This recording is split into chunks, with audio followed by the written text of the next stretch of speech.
சிவா, என்ன யோசிச்சுட்டு இருக்கீங்க? நான் என்ன யோசிக்கிறேன்னு உனக்கு தெரியாதா? அக்கா கூப்பிட்டாங்கன்னு மறுபடியும் இந்த வீட்டுக்கு வந்துட்டோம். ஆனா இங்க இருக்கிறவங்க முகத்தெல்லாம் கவனிச்சியா? நாம மறுபடியும் வந்தது இங்க யாருக்குமே பிடிக்கல. ஏதோ வேண்டாத விருந்தாளிய பாக்குற மாதிரி பாக்குறாங்க. அவங்க என்ன முழு மனசோட நாம இங்க வர்றதுக்கா சம்மதிச்சாங்க? அண்ணி அப்படி ஒரு கண்டிஷன் போட்டதாலதான் ஓகேவே சொன்னாங்க.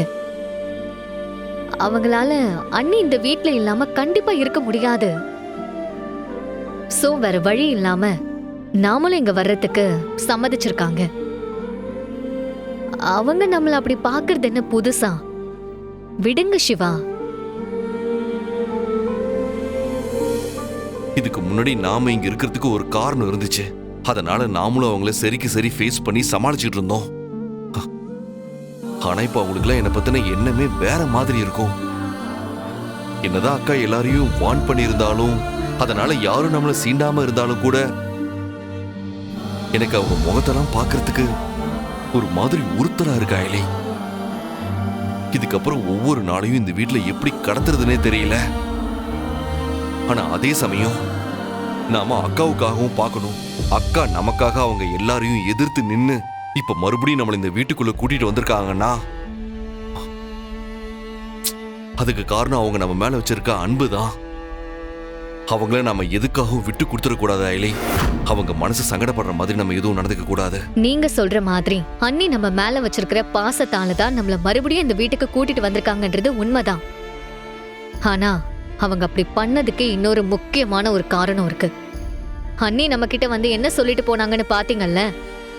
அவங்களுக்கு நாம சொல்றது உண்மையா இல்ல உங்க அப்பா சொல்றது உண்மையான்னு தெரிஞ்சுக்கணும். அவங்களால அவங்க சித்தப்பாவை விட்டு கொடுக்க முடியலனாலும் நாம சொல்றதுல ஏதோ இருக்குன்னு அவங்களுக்கு தோணுது.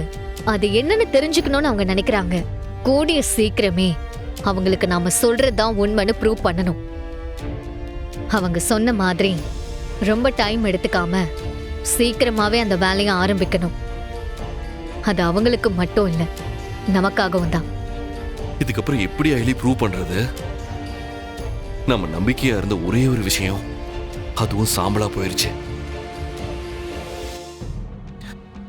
மறுபடியும் நம்ம எவிடன்ஸை தேடி அலைஞ்சி அதை கொண்டு வந்து ப்ரூவ் பண்றதெல்லாம் ஆகிற விஷயமா?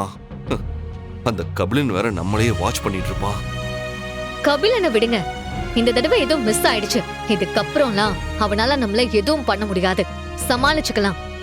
ஆனா நீங்க நம்பிக்கை இல்லாம பேசாதீங்க. நம்மளால கண்டிப்பா முடியும். ஏதாவது ஒரு வழி கிடைக்கும். நம்புங்க.